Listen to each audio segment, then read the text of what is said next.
on today's episode of the Realfoodology podcast. With cancer specifically, and a lot of these other diseases, it comes down to they're trying to spread the message that it's out of your control. Yep. So the minute it's in your control, then that means you are suddenly outside of their control. Hello, friends. Welcome back to another episode of the Realfoodology podcast. As always, I'm your host, Courtney Swan. I'm here in Austin, and today I interviewed Grace Price. You may recognize her name. She is the 18-year-old girl that I spoke at the Senate with, and I am just in awe of this woman. She created a documentary about cancer. It's called Cancer, a Foodborne Illness. It has almost 5 million views on Twitter. So I highly recommend going and watching it. It's free. It's like 23 minutes, and her story is really cool. So like I said, she's 18, which I cannot get over. I cannot wrap my brain around it because I, at 18, was getting drunk with my friends. I was not thinking about things like cancer or trying to save the world. But here she is. She dove into the research. It starts with a sad story. Her grandpa actually got cancer and passed away, and she would not accept that the doctors were just saying, oh, it's just bad luck. Like, oh, he got a stroke of bad luck. She decided, no, I think that there's more to this, and I want to learn how I can do everything I can to prevent getting cancer. And she dove on this journey of interviewing doctors like Thomas Seyfried, who I had on the podcast recently. I highly recommend going back and listening to that episode. He's a Boston professor who has amazing breakthrough research on cancer. He was in this documentary. Callie Means was in the documentary. Some really amazing experts, doctors, thought leaders. And she takes us on a journey of learning what she learned about the corruption and the collusion of big pharma and big food and the medical system, and how they're not telling us everything that we know about cancer. Genetics only play a very small role in it. And there's a epigenetic component happening here where your genes may play a small role, but it's your environment. It's the things that you're exposed to. It's your daily diet. It's the things that you're drinking every day that really have the ability to move the needle. So this was an amazing episode. I hope you guys love it. If you could take a moment to rate and review the podcast, it would mean so much to me. It really, really does. It helps this show so much, like more than you can even imagine. And if you're loving this particular episode, if you want to share the videos that we created that I put on Instagram, or if you want to just simply share a screenshot, let your community know that you loved the episode. Tag me at Realfoodology and at Realfoodology Podcast. Your support means so much. And it really, truly, it means everything. Like without you guys, I wouldn't be here. So thank you so much for listening. Thank you so much for supporting. And I hope that you love the episode. Thanks. Bye, guys. Fall is here, and that means it's time to cozy up with something special. I'm excited to share that Organifi has made their pumpkin spice even better than before. With an enhanced flavor and effectiveness, this limited edition blend is the tastiest way to wind down in the evening. Imagine a smoother, creamier taste and texture that wraps you in warmth, bringing you all the nostalgia of autumn with every sip. But it's not just about the flavor. This delicious pumpkin spice blend is packed with relaxing and soothing ingredients that promote restful sleep and nourish your body after a long day. You'll get the same amazing superfood benefits you know and love, now with even more ingredients designed to help you unwind. Organifi Gold is perfect for your relaxing evening routine. While you can enjoy these superfoods anytime, it's a great addition to your nighttime routine. This creamy, adaptogenic tea features lemon balm, ginger, pumpkin spice, and mushrooms, all containing essential micronutrients, and best of all, zero sugar. This unique blend works synergistically to support restful sleep, recovery, and a healthy response to stress, all essential for a great night's rest. So why not indulge in the taste of nostalgia this autumn? Make Organifi Pumpkin Spice a delightful part of your evening wind down. Head to www.organifi.com/realfoodology and use code REALFoodology for 20% off your order. That's ORGANIFI.com/realfoodology. Trust me, your cozy evenings will never be the same. Are you looking for a coffee that's more than just a morning pick-me-up? Let me introduce you to Paleo Valley Organic Coffee, a blend that's good for your body, brain, and taste buds. First off, there's no pesticides, herbicides, or synthetic chemicals. Unlike conventional coffees, Paleo Valley coffee is grown on organic, sustainable farms in Honduras and Peru, meaning no harmful chemicals. We love it. You get pure natural coffee that preserves all the flavor without the residue. It's also brain supportive. This coffee is infused with organic coffee fruit extract, which has been shown to boost brain-derived neurotropic factor, otherwise known as BDNF, by 143%, which is really awesome because I actually struggle with lower BDNF just based off of my genetics. So this is something that can help boost it. That means better memory, sharper focus, and an energized mind, all with a rich, bold flavor that brightens your morning. Paleo Valley takes it a step further with neural, immune, and energy support from 8 organic mushrooms, like lion's mane for clarity and cordyceps for stamina, plus its low acidity makes it gentle on your gut. So you can enjoy it without worrying about digestive issues. Each cup is packed with polyphenols, antioxidants that help combat stress and protect brain health. This coffee is also tested for mycotoxins and mold, so it's as pure as it gets. If you're ready to make the switch, go to paleovalley.com/realfoodology for 15% off your first order and experience a coffee that nourishes your body and mind every single day. Grace, I'm so excited to have you on the podcast today. So excited to be here. Yeah, thank you so much for coming. Yeah. When I booked this in Austin, I was like, I have to get Grace on. You and I both. Oh, yeah. We both spoke at the Senate recently, which was incredible. And I also listened to so I actually heard your podcast episode on Alex Clark. Oh, yeah. Yeah, before I even met you. And then when I saw you on the lineup for speaking at Senate, I was like, oh my God, that's the girl, the 18-year-old girl who I listened to on Alex Clark's podcast.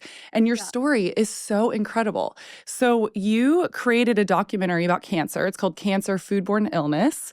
And I just checked it on X yesterday, and it has 4.8 million views. Yeah. So I mean, none of that was expected. Like if you would have asked me when I was in high school, hey, do you think the documentary that you're dreaming of and working so hard to put together would gain that much traction? I was like, well, I just hope the story really resonates, because honestly, I couldn't think of any other way to put all of the mind-boggling information out that I had learned on my health journey, which I think a lot of people can relate to, because, you know, once you open up the Pandora's box, it all comes flooding out. And suddenly you're questioning everything, and you realize how broken the entire system is and how many lies we've been told. So the goal of the documentary was just to be that for people, even though it's only like 23 minutes in total. So I'm really glad that it seemed to resonate with people on X. Oh my gosh, it was so well done. Thank I was you. like, you're 18 years old and you created a documentary. I mean, I told you this before we started filming, and I probably shouldn't be admitting this, but I'm like, when I was 18, I was getting drunk with my friends, like, and you're over here creating a cancer documentary. I mean, it's incredible. And the information was amazing. You had people like Thomas Seyfried on there. Oh my gosh. His work is incredible. He's I had him on the incredible. podcast recently. Yeah. Oh, and he's so good. So I want to know, you set out to find out what's happening with cancer, and what did you find? Well, I found a lot of stuff. You know, I think that cancer is often left untouched by most people when they just try to think about what even causes this disease, because I think it's too complex. They think, you know, one day maybe we'll have a cure, and they think that it's ultimately out of their control, just genetic, or arises from random somatic mutations that you can't do much about. And so I think that when it comes to just people's approach to the disease, that is pretty common. And for my documentary, I went and I interviewed people on the street, and I said, what do you think the number one cause of cancer is? Every time they were like, genetics. You know, if your parents have the disease, I guess that means you're more likely to have it. A couple of times people were like, I don't know. I don't even want to think about, you know, it's just, that's kind of what the disease has become. But I think it also is a reflection of how we approach chronic diseases in general in this second age of medicine, which is we're trying to treat something chronic as if it's acute. Like, we are trying to create a pill for this illness that'll solve everything, and that's just not the best way to do it. You know, prevention is the best cure you will ever find when it comes to something that's a chronic disease. If it's something like you broke your elbow, then yes, okay, go get a cast and you'll heal. But this is much, much deeper. So we need to shift into a third age of medicine that I think is going to be focused on preventative, personalized healthcare. Yes. Oh, and I was blown away by that segment, and there was not a single person that said anything about diet and lifestyle. Right. And I was really shocked by that. Crazy. It was crazy. Yeah. And considering the group of people I was asking too, I mean, I live in downtown Austin. I was on 2nd Street. There's a Sweet Greens there and stuff. And these are just people walking around, and that's still what people believe. So let's talk about this because clearly a lot of people still think that genetics plays a much larger role in cancer than it actually Yeah. does. So what's your opinion and what did you find out in the film as far as like how much do genetics really actually play a role in cancer?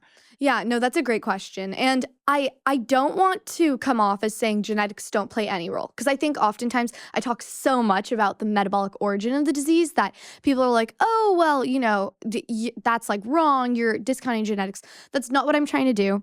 I'm obviously not a doctor. I am not even a college graduate, but I am really, really passionate about biochemistry. And I think that if you immerse yourself in the science and really try to dig deep into what the hallmarks of cancer are, so what we observe amongst all kinds of tumors, and what really drives the disease, oftentimes it's not genetics. It seems to be lifestyle factors in our environment that lead to a chronic inflammation that then causes our cells to be damaged and most importantly, our mitochondria to lose their integrity. And when they lose their integrity, I mean, I think Dr. Casey Means does a wonderful job explaining this in her book, Good Energy, but that's our source of life and energy. Like our mitochondria, it goes so much deeper. Like even if you just look at how we acquired mitochondria, like they have their own DNA. They are functioning within our cells as their own beings, and we're not taking care of them. And so when you look at that, I mean, and Professor Seyfried has done work on this as well, the metabolic origin of the disease, which is that our mitochondria get damaged and then everything goes downhill from there. Our cells stop using oxidative phosphorylation for producing ATP, which yields up to like 38 ATP. And instead, they start using aerobic glycolysis, which yields up to like 2 ATP per glucose molecule. So way less efficient for an energy source. But our mitochondria are clearly not able to do their normal metabolism. And so we end up falling back onto that. And then that's why these cancer cells have such a desire for glucose and all this. So it gets really deep and complex. And there are other metabolic pathways too, like the glutaminolysis pathway that these cells can use. But it seems to have to do with our environment. Like it really does. And there's even a study in the National Institute of Health that says that 90 to 95% of cancer cases are caused by our environmental or lifestyle factors. Wow. And this is a legit study. Like, I'm not just pulling this out of my pants, Yeah. And I found this and I was like, how are people not talking about this? That only leaves 5 to 10% for genetics.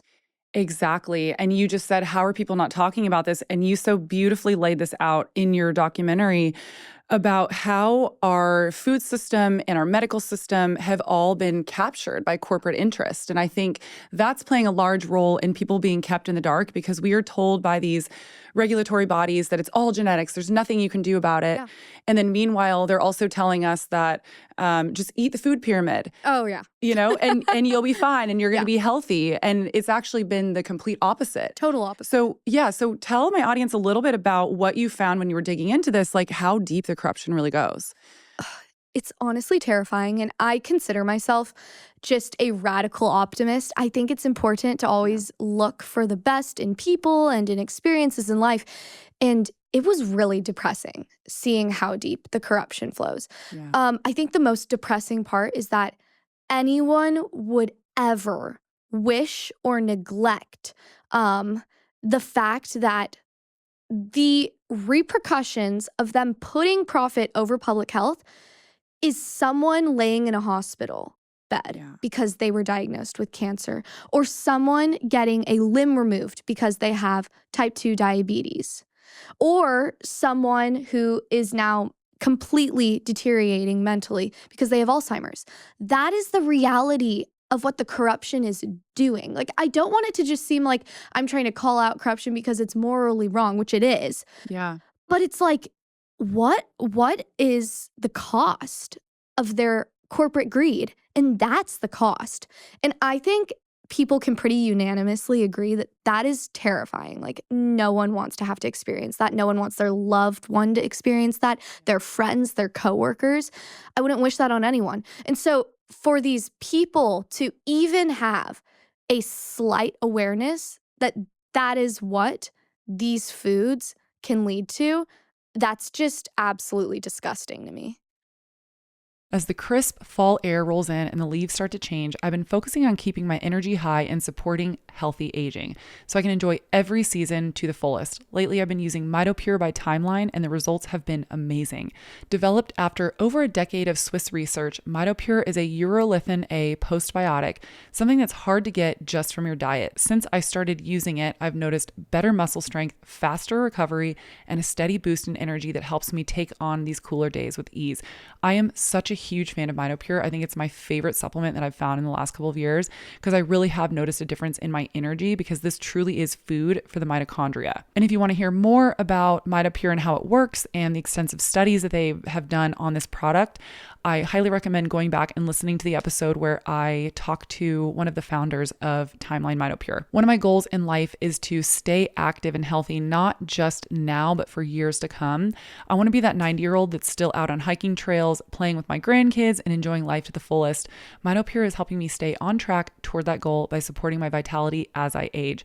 Plus, Timeline offers a delicious berry powder that mixes perfectly into fall smoothies or yogurt, along with their easy-to-take soft gels. It's a simple way to stay energized and healthy during this season of change. If you're ready to feel the benefits for yourself, get 10% off your first order of MitoPure by heading to timeline.com/realfoodology. That's TIMELINE.com/realfoodology. Let's talk about something essential for your kitchen, olive oil. You all know how I feel about seed oils. That's why I love using olive oil. It's at its best when it's fresh pressed, and unfortunately, most supermarket olive oils sit on shelves for months, even years, growing stale and flavorless and eventually turning rancid. But what if you could have the freshest, most flavorful olive oil delivered straight to your door? That's where the Fresh Pressed Olive Oil Club comes in, founded by TJ Robinson, also known as the Olive Oil Hunter. This club brings artisanal oils from gold medal-winning small farms right to your home at harvest time, ensuring peak flavor and nutrition. And here's the best part. TJ is offering our listeners a chance to try a $39 bottle of one of the world's finest olive oils for just $1 to help with shipping. There's no commitment to buy anything else, and you can cancel anytime. Why should you care about fresh olive oil? First, it's packed with health benefits. It can lower the risk of heart disease, reduce bad cholesterol, and even help prevent type 2 diabetes. Plus, it's high in antioxidants and can boost your immune system. Try the Fresh Pressed Olive Oil Club today for just $1 and taste the difference for yourself. Head to their website and elevate your cooking with the best olive oil out there. Go to getfresh324.com. That's GETFRESH324.com for a free bottle and pay just $1 shipping. I totally agree. I was talking about this on another podcast with somebody yesterday that it's to this point where people's lives, when you have companies that are this large, you have these corporations, their lives become just a number on Excel sheet. Yep. They're not actually thinking about them as human beings, as a dad, a mom, somebody's child. And that's the unfortunate reality of it. And I know it's really scary for people to hear, but I also think that it in a way, I almost find it empowering to know that, just because now that I know this, I can act accordingly and do whatever I can to protect myself from this system. Yeah. Yeah.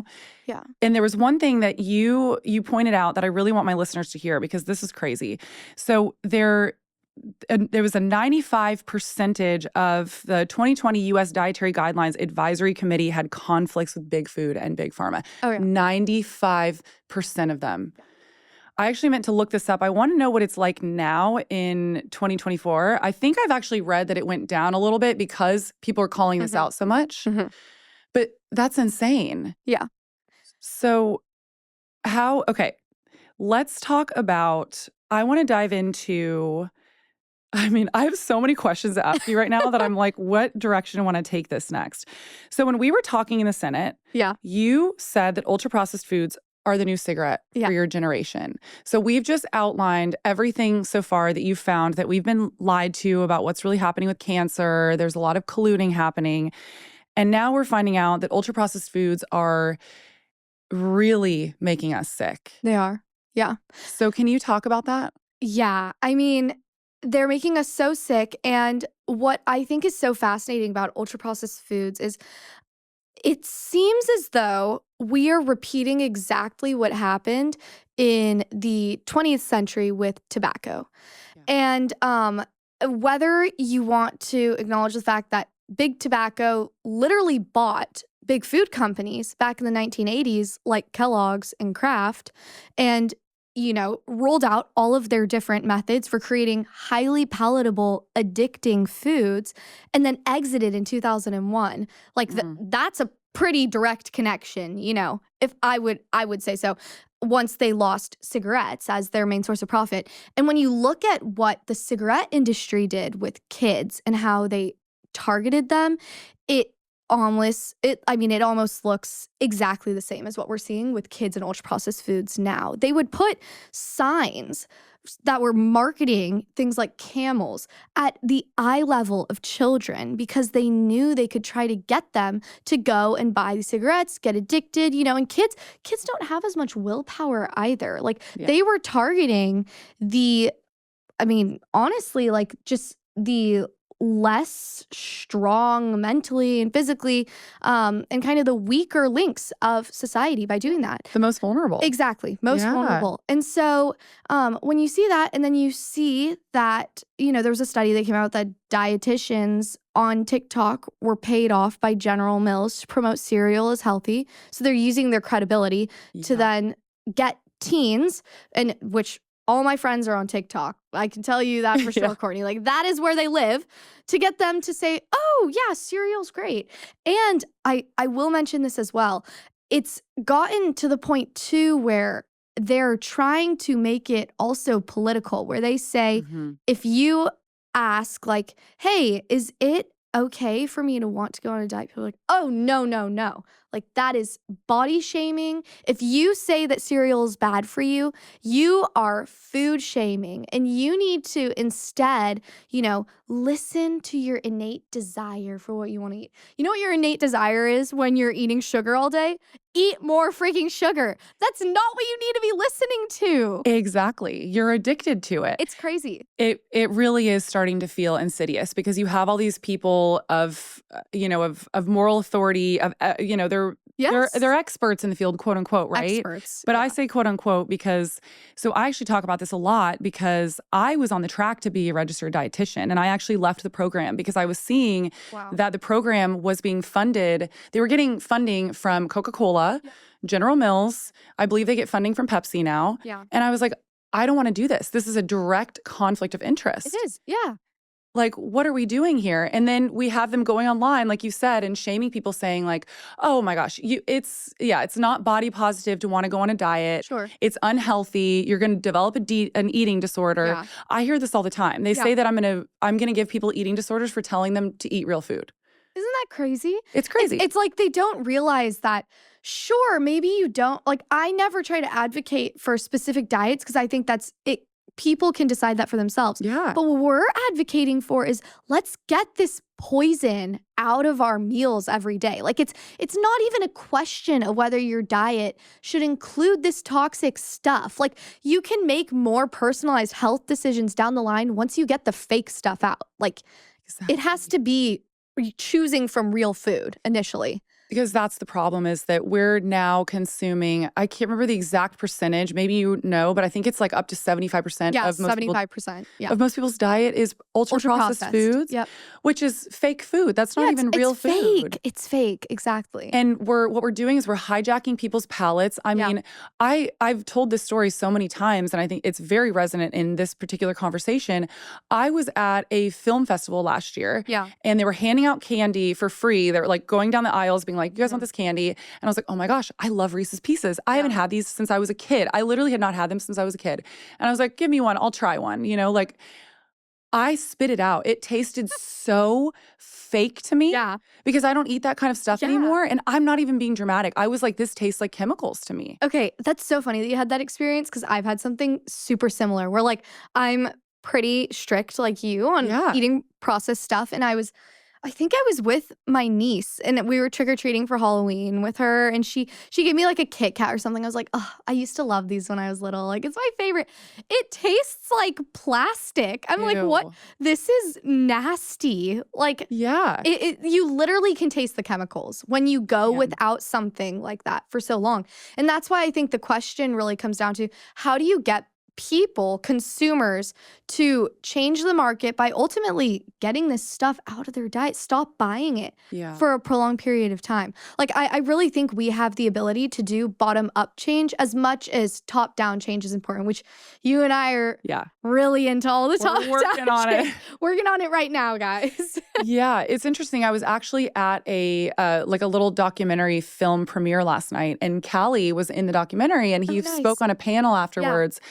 And this was a topic of conversation because a lot of people are saying, like, this is a huge debate that's happening right now in our world, where a lot of people in this world lean a little bit more conservatively. They're very concerned about their freedom. They don't want to feel like everything's being controlled by the government. Totally. And I think you and I are very eye to eye in all of this. I agree. However, there is a fine line of, if we know that there are things in our food supply that are harming people and making them severely addicted, and there are so many people that are unaware of this, there's accessibility issues because a lot of this food is literally being pushed out to food deserts, and it's in all the convenience stores, and it's in the airports. It's everywhere. That at what point do we draw the line of saying, okay, we have to intervene here and protect our human population, because we are literally going to extinct ourselves if we don't do something about this. Yeah, we're already, the people who are trying to try out for the military, like we are seeing just less competent humans being made out of this. And that's why it's so important. Like with Gen Z, yes, we are very sick right now, like pre-diabetes, non-alcoholic fatty liver disease, all these kinds of things. 1 in 5 of us being obese, this kind of stuff. But we also have a unique opportunity to be the first generation to prevent these diseases with what we know right now. It goes both ways. And so if we can really just hop on this and get all of my peers to start eating differently, then we can be known as one of the generations that lives the longest. Like, it's not set in stone yet, but we have to educate and spread awareness so that people feel like they can start making choices for themselves instead of simply just following what these big food companies ultimately want you to. Yeah, and that's why education is such a huge part of this, because people need to understand that our system has been co-opted by large corporations that don't have our health in mind. You know, and that's how you become immune to all this marketing too, because actually I wanted to mention something earlier. So you were making that correlation between big tobacco and big food. Yeah. Now, I'm old enough to remember, I remember the Camel ads because I was old enough, and they were cartoon, like they would make like cartoon camels. Yeah. And it's so interesting now, because now you see, fast forward to 2024 and what we've been doing recently. So yesterday or 2 days ago, I went with Vani Hari, Callie Means, a bunch of people to Michigan, because we were protesting Kellogg's to stop marketing their cereal with artificial dyes in it to children. And the reason why they keep those artificial dyes in America, they have admitted this, is because they have done studies to show that this food dye actually makes the kids want to eat more of it because they're attracted to it. And then also, it's so predatory. They're putting things like Baby Shark and their favorite Disney character on the label. And it's exactly the same as like Camel doing the cartoons. Now we're just using the cartoons to sell the cereal. Exactly. And making it super bright because they're young and attracted to it. And it's...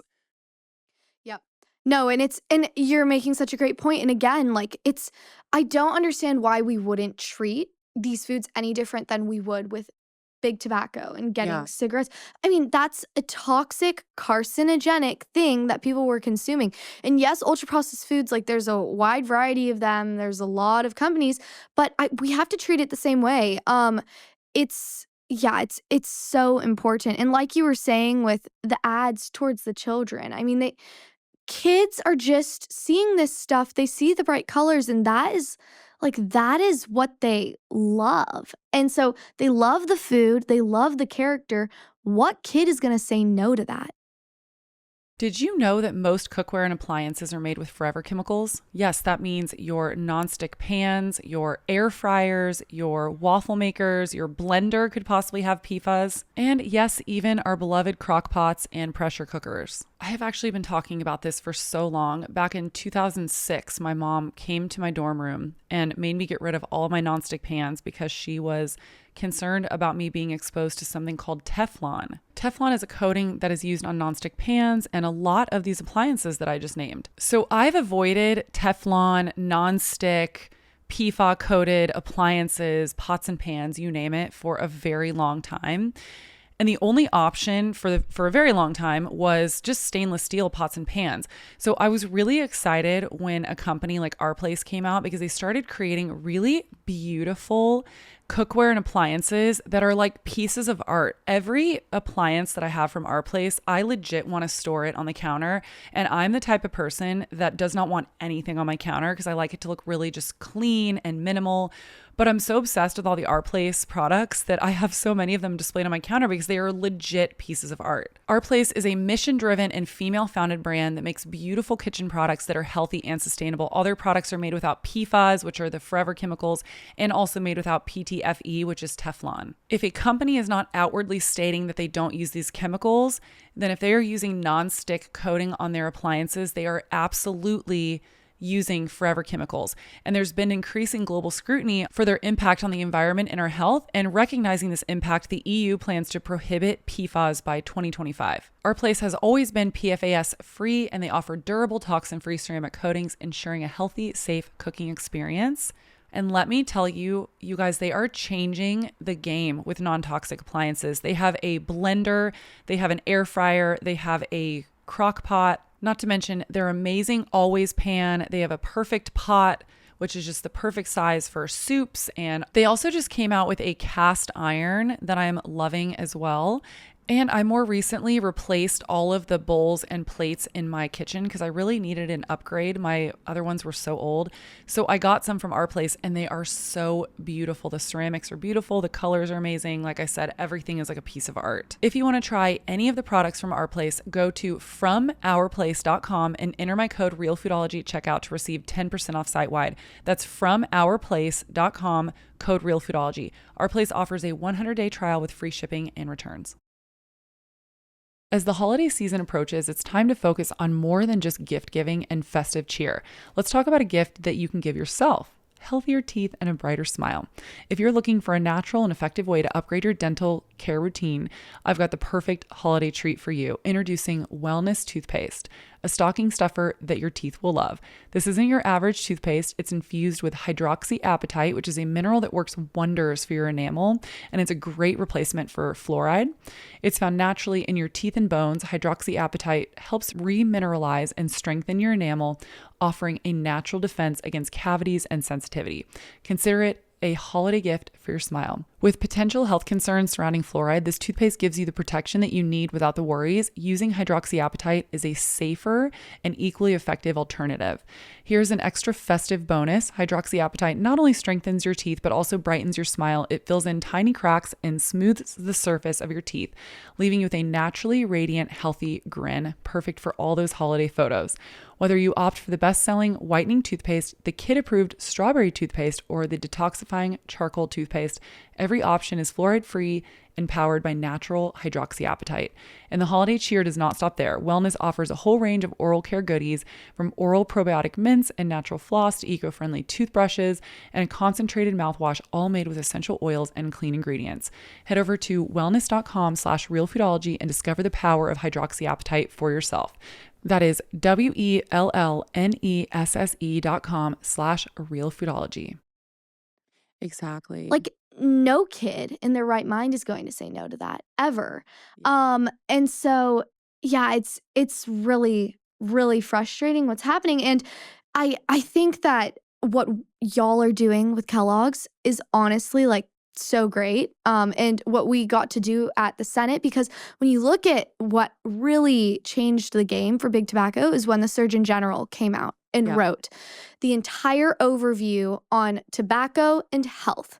And if we could get something like that with ultra processed foods and health, where it stopped being considered pseudoscience to try to draw any kind of correlative link between these ultra processed foods and chronic diseases, which it is, that really bothers me as well. You know, like nutrition science, yes, it's not the greatest. You know, we don't have the best quality studies, some would say, and there's a lot of contradicting studies, but you also have to realize there's contradictions because there are some studies that are consistently showing the same thing, and there are other studies that are funded by these companies that have a conclusion that is in their best interest. Exactly. And so, yes, it makes sense that there's contradictions because some people are simply observing. I mean, whether you want to call it truth or call it just the most probable outcome, which is the effect that these foods can have. And then others are trying to counter that by creating these false and confusing conclusions that then make it so hard for even the health-informed American to figure out what you're supposed to eat. Because you're like, oh, one day red meat is good, the next day red meat is bad. Which is it? Carbs are good? Oh, no, they're bad. And so it's like, how do you make these choices? Yeah. Well, and then we have, it's essentially, I want to call it, it's not a nonprofit, but what would you call the American Cancer Society? Because I'm thinking about it right now where it's like, they're not a governing body. And in fact, like in order to get that American Heart Association stamp on a box, companies just pay a licensing fee for that. Oh, yeah. They're just a licensing company. Yeah. And you found something really interesting. I don't know if you will remember the stats. I won't put you on the spot for that. But 1.9 million was donated American to Cancer Society from Coca-Cola. Yep. No, that one I know by heart because it's just crazy. And you can find that for other companies, American Heart Association, American Diabetes Association, literally all of these different places. Like they accept from General Mills, Kellogg's, PepsiCo, Coca-Cola, Nestle, all these names we've heard, they will accept funds from. And you just cannot, it does not take a lawyer to know that that means there is conflict of interest. There just is. Because if you're getting your money from them, you're going to want to make them happy because you want to keep getting money from them. And it's genius, honestly. Yeah, it really is. And I don't want to come off as saying like, oh, the American Cancer Society doesn't care about cancer patients. I think they can, and I think they do maybe in some instances. But they are just completely neglecting the fact that a lot of early onset cancer cases right now, which have risen by 79% in the past 3 decades, are tied to diet. And even in the articles that are weary of pointing towards ultra-processed foods say doctors are a little concerned with the prevalent ultra-processed food consumption and think that it might have to do with the rise in cancer. That's the phrasing they use, Courtney. That's the phrasing they use. But that's the most we've gotten so far. And so, I mean, that's like progress in my mind. And it's even, like I was talking about earlier, I mean, with cancer specifically, and a lot of these other diseases, it comes down to they're trying to spread the message that it's out of your control. So the minute it's in your control, then that means you are suddenly outside of their control when it comes to what foods you're going to buy. And so, and really with the whole metabolic origin of these disease, when you say that your mitochondrial health is important, you're suddenly saying that sugar, seed oils, chemical additives, emulsifiers, artificial dyes are enemies to you because you're now identifying with the health of your entire body's source of energy. And so you're saying, I need good energy. And so you got to get rid of the stuff that's going to give you bad energy. And with cancer, it blows my mind that you see these headlining articles of people winning Nobel Prizes for all of these different gene therapies. And then you have doctors like Dr. Thomas Seyfried working so hard to show that, and I recently there was a study of 60 women who had either premenopausal or menopausal breast cancer were put on the ketogenic diet, and they either were doing it in pairing with chemotherapy or without. And the group that did the ketogenic diet paired with chemotherapy had significantly reduced tumor size compared to the group on just chemotherapy. Like these studies, no one talks about. It gets no publicity. But then when you go get a PET scan, if you have cancer, they use a radioactive form of glucose that they put inside your body to measure where the tumor is, because they understand that these cells consume more sugar. So they'll acknowledge that, and they won't acknowledge the fact that the Warburg effect, which we've known forever, is really, really common in these cancer cells. And they will accept funds from Coca-Cola, which is sugar water. But they'll say, oh, no, that doesn't cause cancer. But we're just going to use a analog of sugar to try to track where this thing is because it seems to like sugar a lot. And then It's crazy. And then you come out into the lobby and they offer you a basket of candy or a donut or a cookie. They give you Boost or Ensure, 37 grams of sugar right there. It's so insane what is happening right now. And people are scared to speak out because these large corporations have a lot of money. They will lose their funding. They'll lose their research funding. These doctors won't get their money from the prescription drugs anymore. I mean, like, it's so deep. So deep. Yeah. Oh, okay. So I want to dive into how bad is processed food and what would you say maybe is one of the worst fake foods that somebody can consume? Okay, that's a great question. When it comes to how bad they are, I mean, these things are pretty awful. There's a wide variety of issues with them, but I try to create more generalized overarching categories because I think most people aren't going to go and read the nutrition label. And if they do, it's really confusing because there's words that you've never even heard of. Like, you know, you can't even pronounce these things. And that's how you know how far we've fallen from real food. But I think some really bad things that we do need to avoid. One is seed oils. I think that the issue with seed oils is that if you just think of it from a chemistry point of view, you don't want to consume something that is rancid, you know, and seed oils just have a very high percentage. The only thing that differentiates them from things like extra virgin olive oil, beef tallow, or avocado oil is that they have a higher percentage of polyunsaturated fatty acids. And these are just more reactive than a saturated fatty acid. Yeah. And so what they're going to do, exactly, they're unstable. So what they're going to do is if you heat them at really high temperatures, which whenever you make these seed oils, you can literally look up on YouTube how canola oil is made. Watch the whole process. You will not want to eat it after. Scary. It looks like poop. Like it literally, I'm not joking. It does though. And then they heat it to such a high temperature that so these fatty acids, I mean, they're getting oxidized completely and turning into rancid byproducts that are toxic. And then they have to deodorize it because it smells because they were rancid once. Oh. And that is the process of making these oils. And then they get put on our shelves. We use them. We cook them at high temperatures again. Or even worse, if you get it from a fast food restaurant. You know, I talk about this in my documentary.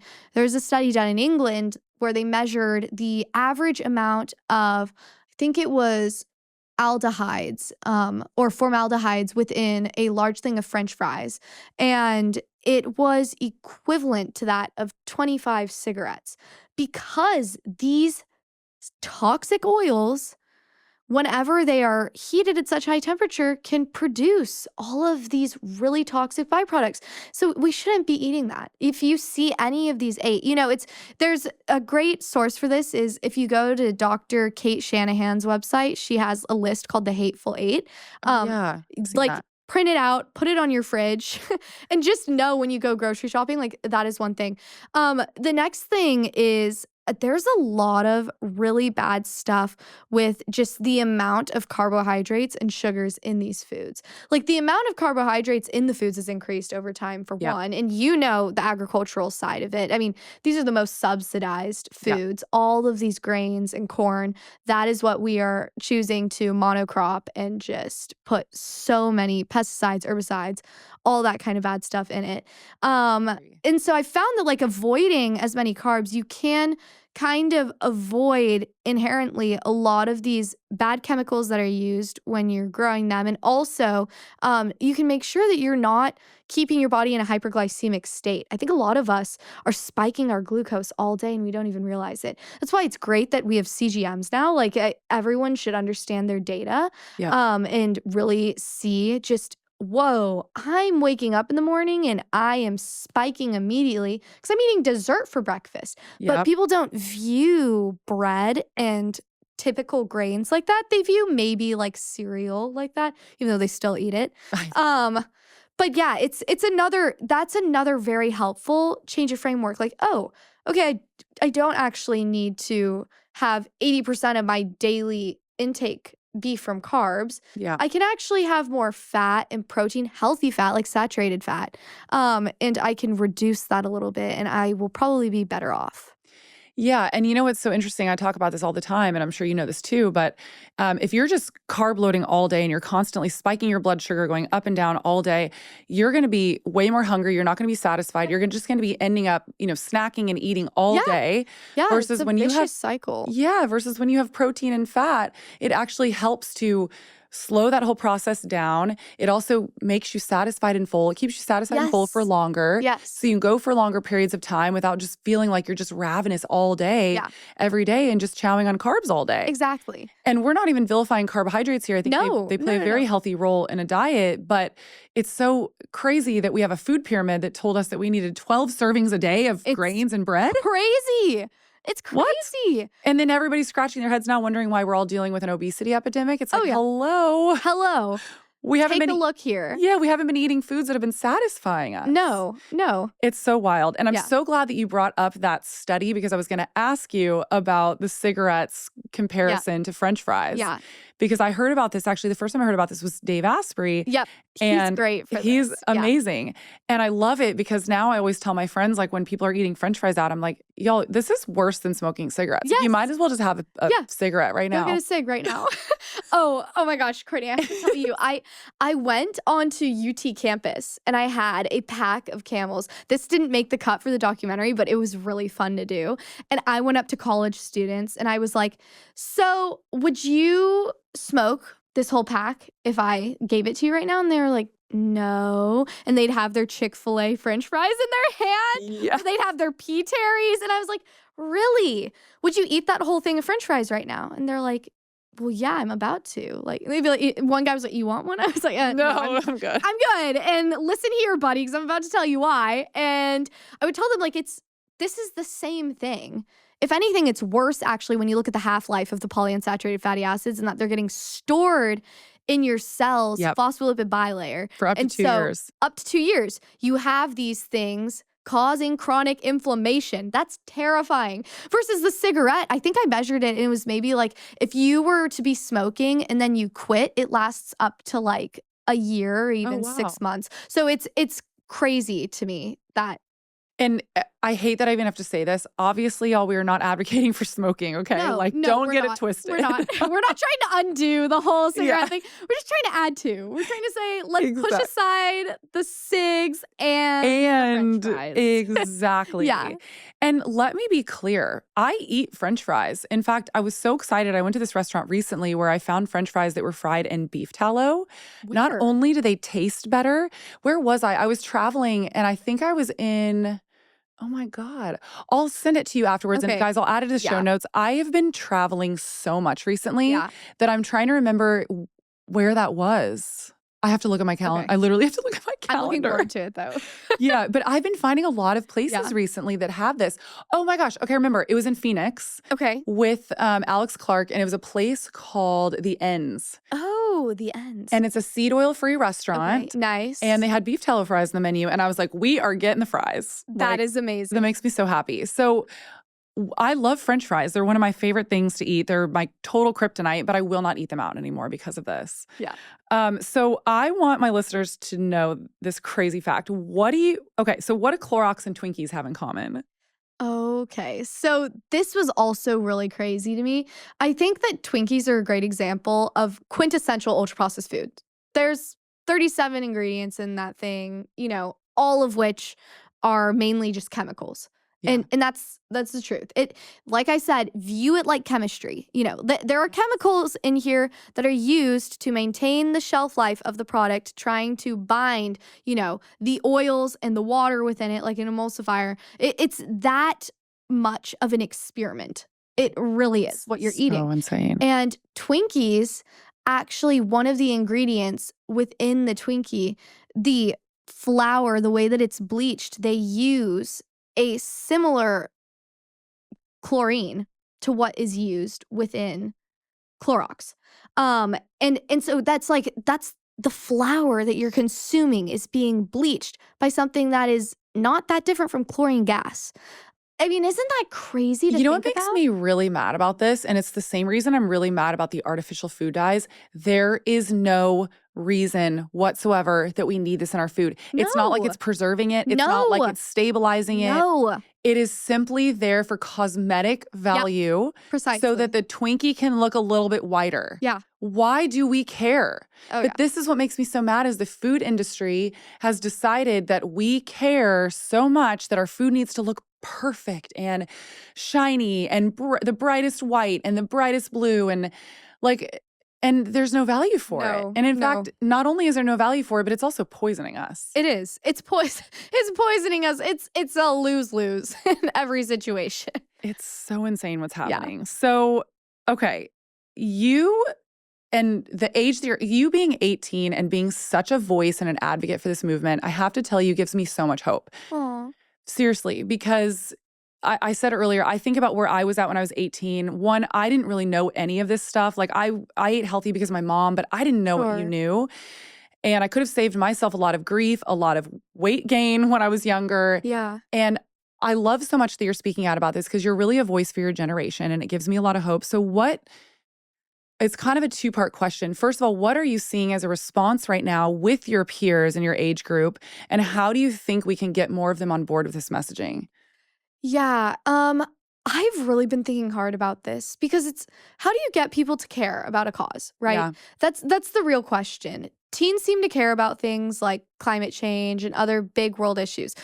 But I think that the main problem is when you don't see change happening pretty fast and instead you just feel the weight of the world on your shoulders, which I think my generation has had to face with social media being a huge part of our lives. Like we are feeling the weight of the problems of the world because we're connected to the whole world right now. Yeah, well, especially with TikTok, you guys have more access to Exactly. information than Exactly. And some of it I had at that age. some of it, we want to make sure people also know how to properly think strategically about what they believe is true or not, and not just believe everything they see. But it can be really discouraging, and I don't think the answer is to come off as, look, we're screwed basically, like everything is set against us right now within the food industry. It's really hard to figure out what to eat, and like it takes a lot of effort because that is the case. But I think that if we can empower teens to switch from instead of just consuming content to actually creating content about this issue and feel the anger of being lied to and want to rebel. We need some angry teens. Like, let's bring back all of the people in the 70s that were really mad about the wars and stuff. Like, I want that kind of energy because I think that it's possible to be both angry and an activist and informed. I don't think you're either Greta Thunberg or you're a scientist. I think you agree. can be both.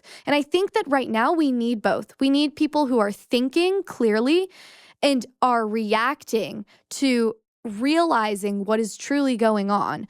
And that reaction needs to be a call to action. It needs to be change. And so I think that I'm right now currently working on this app idea I have to target teens at the local level in schools. Because when I see school lunches, I'm like, oh, that's an easy one. Like We could fix that overnight. Exactly. Kids sit with their friends at school. Enough adults don't see how bad the USDA is doing with school lunches. They need to see that. Like I post one photo of a school lunch that one of my friends sends me from public school, instantly goes viral on X because people just don't realize that's how bad it is, especially when you put it next to what people are served in Europe. And so I think that if we can get teens to take photos of their school lunch, I'm creating an AI that'll analyze this. It'll tell you, based on the foods included in the meal, a prediction for how many years would be taken off your life if you were to consume that once a week for 2 years, 5 years, 10 years. So trying to create more of a mindset about chronic, what is going to happen chronically if you consume this a lot. Also give it a cigarette score, so like a cancer score, Wow. Like this is, because it's one thing that's hard is it's like, yes, you can tell a teen they're going to get cancer if they eat French fries. Do they believe they're going to live forever also? Yes.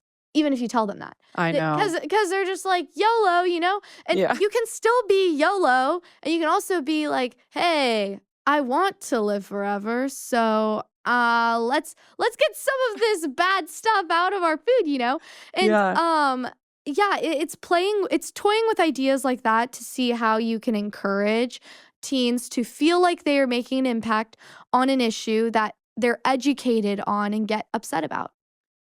Okay, this is brilliant. And I've never thought about it like this before.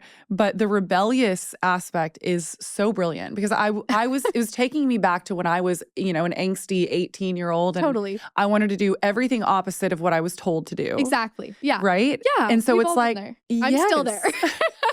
Honestly, shout out to my dad. But yeah. I love that. So if we can appease to that, where we can create enough like of a healthy anger where they're like, you know what? We have been lied to. We've been screwed over. Like our generation, because I will tell you, I believe my generation and your generation have been the most screwed in this. Like, totally. We are the most screwed. Yeah. All of my friends are dealing with infertility issues. Yeah. Everyone I know, every single woman I know has an autoimmune disorder of some kind. Yeah. It's what you and Alex were talking about. Exactly. It's crazy. Insane. Yeah. So if we can create this movement behind of like, F you guys for doing this to us and setting us up with this. We're done. Yes, we're done. That's it. Like we are done with you unless you change. I love it. Yeah. Yes. So okay, Courtney, we're going to brainstorm after this. We need to start a movement of rebellious teens. Let's start. I'll get us I'm some so bands. here for it. We're gonna take the glow. Seriously, I love it. And you mentioned something else about climate change, and I want to point this out because this is a really important part of this conversation regarding climate change. So you said a lot of your peers are concerned about climate change. Yeah. Well, something that we can talk about is the way that we are farming right now. Yes, exactly. You pull agriculture into it. Is one of the leading causes of climate change. And not only that, but the solution is probably the best solution that we have to combat climate change. Yeah. Because if we're leaning into regenerative farming, which if anybody listening doesn't know about regenerative farming, we're not going to go too far into it, but you can listen to, I have a ton of podcasts about this. She's like an expert in it. I'm obsessed with regenerative farming. I think that it's such a beautiful process because it's bringing us back to nature the way that we were intended to farm. Yep. And then in that process, it allows Mother Nature to do her thing. It pulls carbon out of the atmosphere, which is the biggest thing that we're dealing with right now. Yep. And it's food for the soil. Yes. So we also need to get teens on board with the fact that you don't have to go vegetarian. In fact, I would argue the vegetarian diet is not helping you at and all. Yeah, no. With climate change. Yes, and we need to reroute that narrative of if we stop eating these monocrop agricultural foods, not only are we saying F you to the man, we're rebelling, but we're also helping with climate change. Yes. And we're fixing our soil. It comes back to our soil. Like our soil is so unhealthy right now. It's crazy. I watched the Kiss the Ground documentary and also the Common Grounds one too. They're both phenomenal and I totally recommend for anyone if they just want to actually understand what regenerative agriculture really is because it's kind of a foreign concept if you don't really like look into the health space in general. And I do think it's the future of agriculture for us if we want to save our country.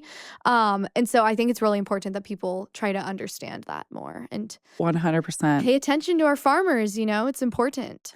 Yep, I completely agree. So I'm just curious on a personal level because I want to know what's next for you. Like, what are you working on next? Yeah, a couple of things. I am working on the app that I just told you and school lunch programs. I think there's a lot that I want to do with that right now.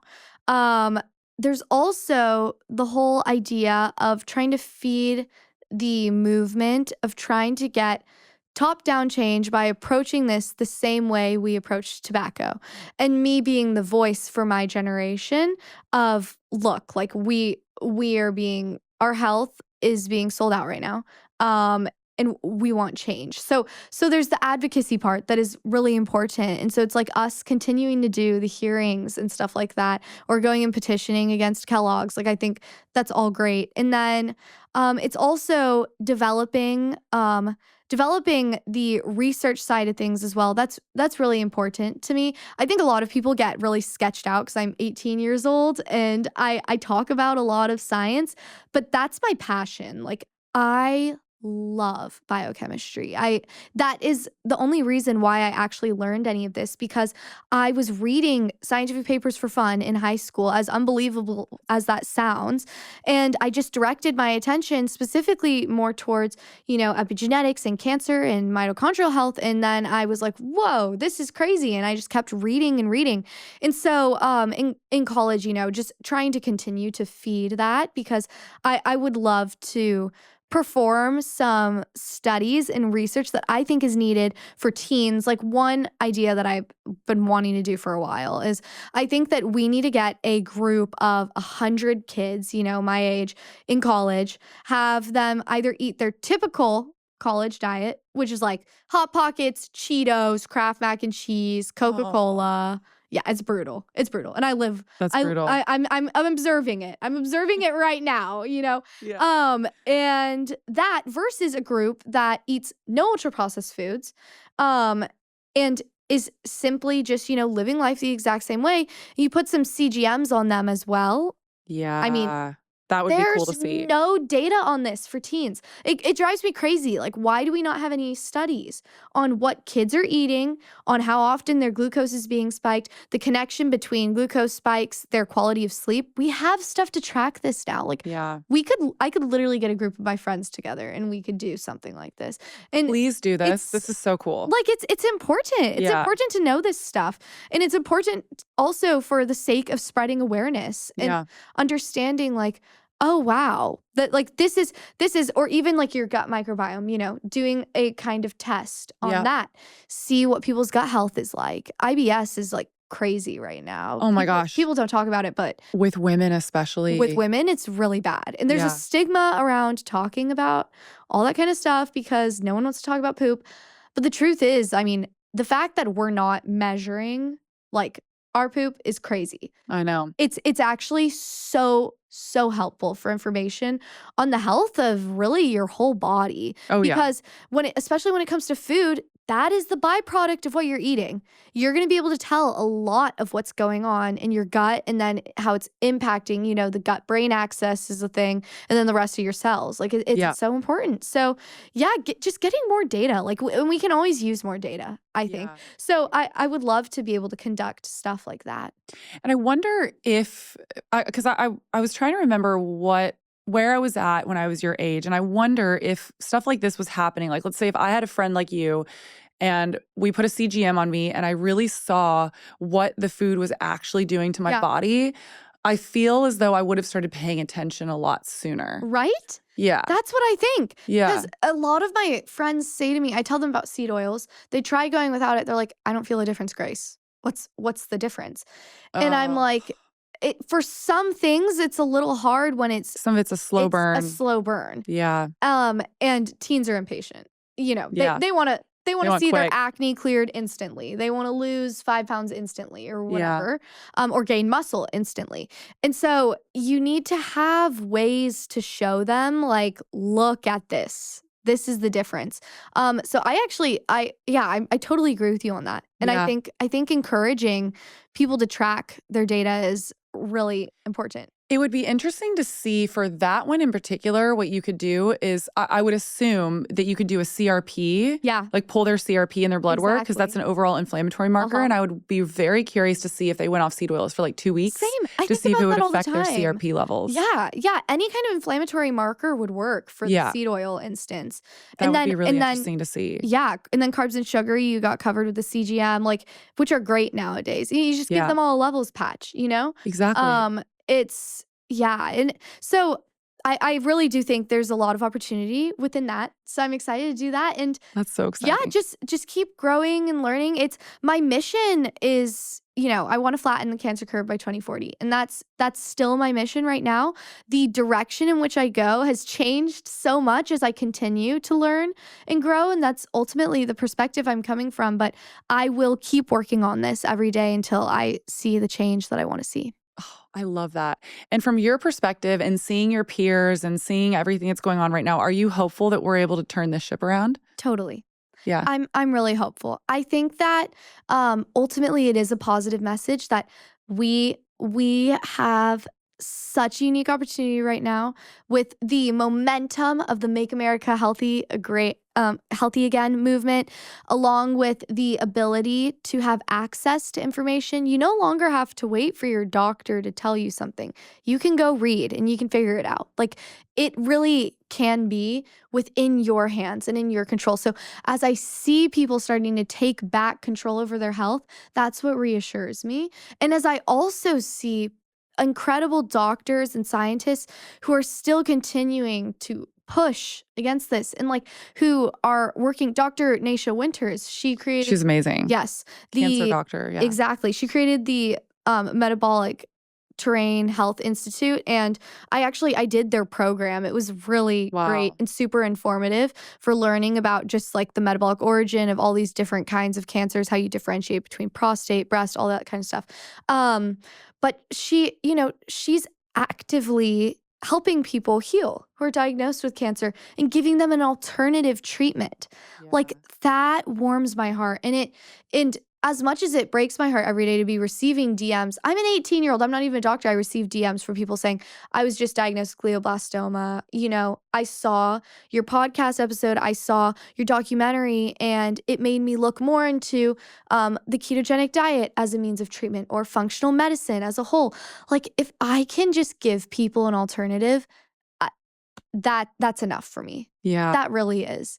Because we're dealing with real lives. We're dealing with real people. Yeah. And we have to remember that. So I think it's a positive message. I think we're going to keep fighting for change at the government level, but also at the consumer level. And I think that there's hope for a healthy America again. Yeah, I agree. And I love it. And your message is so empowering.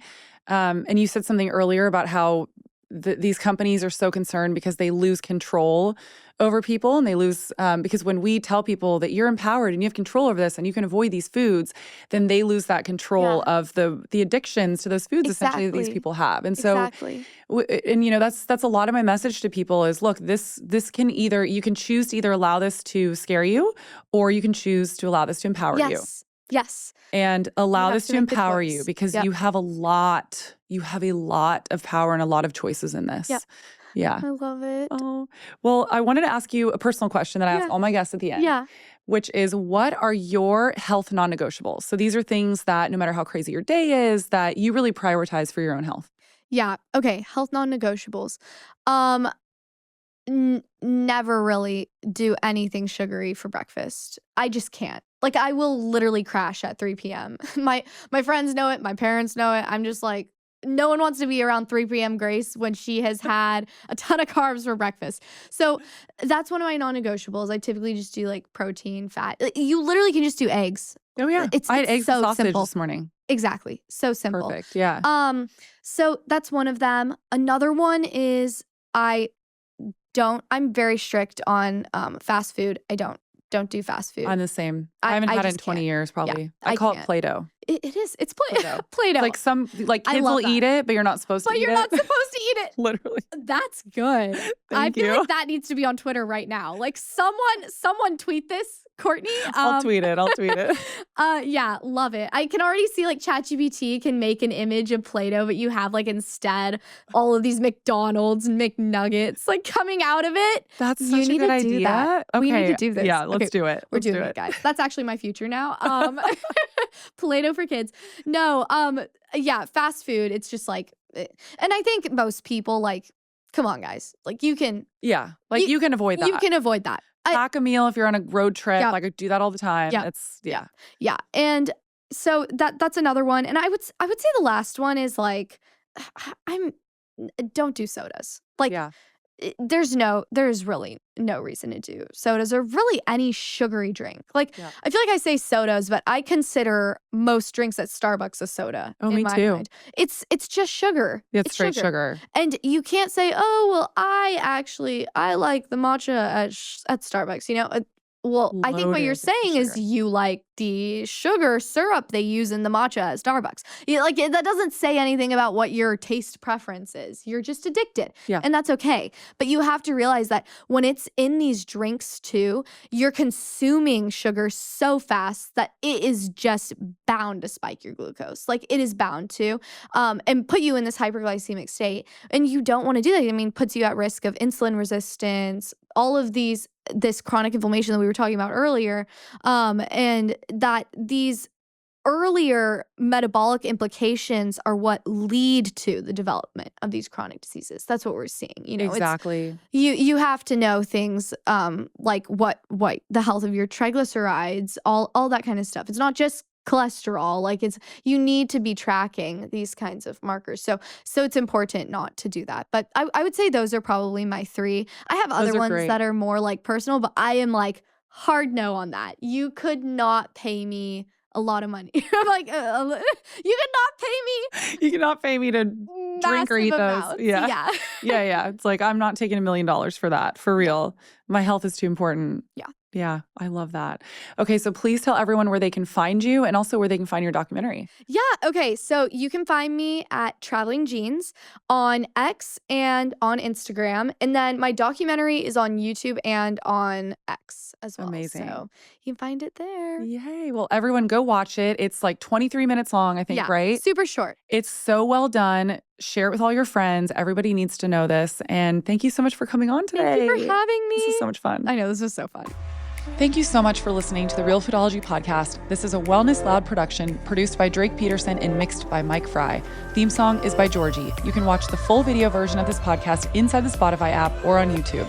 As always, you can leave us a voicemail by clicking the link in our bio. And if you like this episode, please rate and review on your podcast app. For more shows by my team, go to wellnessloud.com. See you next time. The content of this show is for educational and informational purposes only. It is not a substitute for individual medical and mental health advice and doesn't constitute a provider-patient relationship.